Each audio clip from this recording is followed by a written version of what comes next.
Welcome back to Method Cooking. I'm the chef. Tonight we're making chili. One of the best things about chili, not only is it warm and filling, but also allows you to kind of like use whatever you've got left over.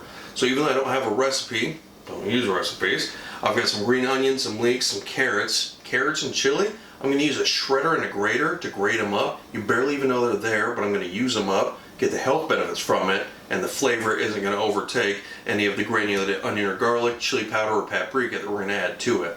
I've also got some ground beef, some onions. I use butter beans because of what I've got, whether it's pinto beans, red kidney beans, great northern beans. Use what you've got. Make the chili, taste it as you cook it, adjust flavors and seasonings as you need, but end up with something delicious. So prep for the chili. I've got the onions chopped. The leeks are all ready. Watch the leek video to kind of see how to prep those. I've got all the cans open. With a lot of stuff, you're going to want to like keep all the juice in it, especially with like diced tomatoes or the chilies, because it's going to have a lot of flavor. The one thing I do straight off is the beans. So when I open the can, I'll leave a little lip on there so the lid will stay on there. I'll strain it off, and then I'll run a little bit of water over it. That's going to take off some of the extra, I guess, kind of like sodium or salt water that they're packed in, which gives you more control over the salts in the final dish. So I've got a big pot with just some vegetable oil or canola oil, whatever you've got. It's kind of like a medium-low, medium heat. So I like to add the onions and the garlic first. That way, as they cook, they actually saute rather than steam, because a lot of people will put in the ground beef first and cook it, and then add the onions and garlic, but then just kind of steam everything. This way I'm able to cook them, get a little bit of a flavor, a little bit of color, and a little bit of char on them before I add the ground beef to actually cook it off. So with the onions in, I'm going to add just a little bit of salt. They're going to need more salt than this, but in the cooking process, this is going to help draw some of that moisture out and help the onions color up. So to those, I'm going to add a spoonful of minced garlic. And again, I'm just going to stir that around until it starts to brown up. Not to the point that they're caramelized, but to the point they've got like a nice sauteed look on them.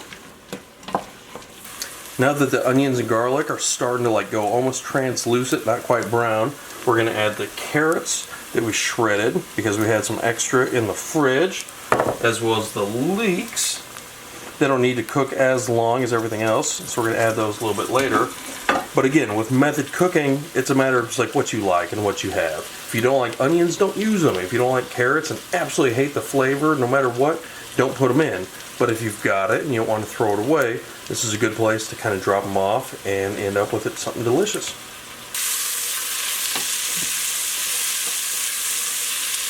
Onions, garlic, and the leeks, carrots are all added.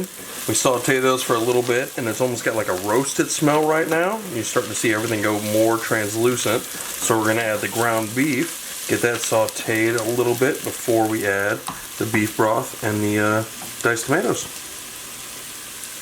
Now that we've got that kind of vegetable base sauteed, we're going to add the ground beef. And it doesn't necessarily have to be ground beef. It could be ground turkey, ground lamb. If you don't eat meat, it could be no meat. But if meat is the case, this is the point I'd add it, because I want all the vegetables kind of sauteed to pull out that roasted flavor. And now you add the meat, kind of saute the whole thing together. Make sure you keep mixing it so nothing burns. And then we're going to follow up with the tomatoes and the beef broth.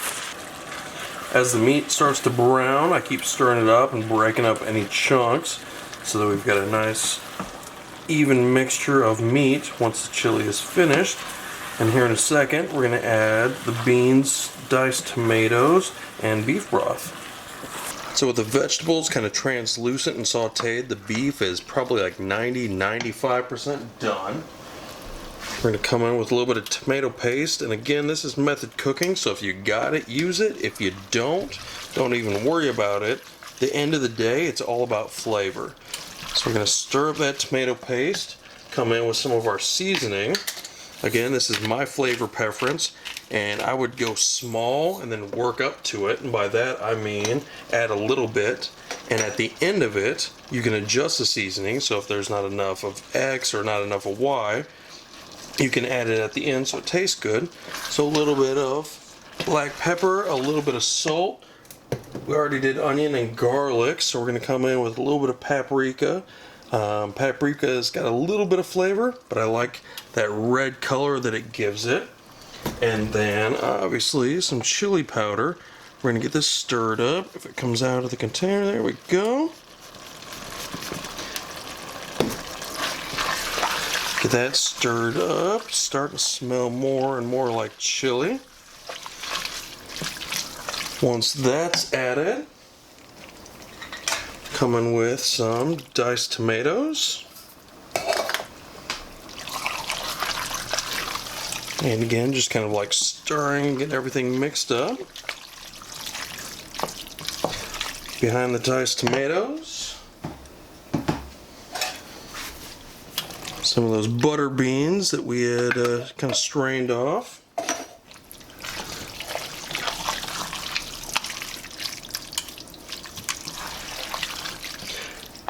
And to that, some beef broth. Once we let this simmer for a little bit, we're going to start tasting it, adjusting, adding what you got and what you need until it tastes absolutely delicious. We're also going to get some diced peppers in there. Again, those aren't going to make them hot, or not going to make the chili hot or spicy. It's just going to be a different element of flavor added to the entire dish. So we've got the beef, vegetables, broth, tomatoes, seasonings added. We're going to let everything simmer for a couple hours, and then we're going to let it cool down before we put it in the fridge. You want to cool it down before you put it in the fridge, because if you put a big hot pot of chili or soup or anything in the fridge, it's going to raise the temperature of everything else in the fridge, almost not to a dangerous level, but to a level you don't want. To that, in the morning, we're going to pull it out, heat it up a little bit, taste it, adjust what seasonings we needed, until we end up with a perfect bowl of chili.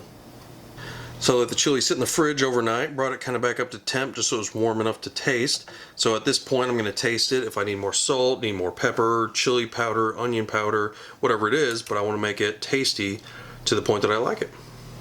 Chili's done. I adjusted the seasonings again at the end of it. Once it cooled down and kind of came back up to temp, I tasted it, needed a little bit of salt, a little bit of chili powder, but whether it's chili, onion, garlic, like whatever you need to add to kind of make it taste like you want it, like it should, get that added, stir it all up, then mix it up. I'm actually dropping this off to family and friends, so I've got them in small containers.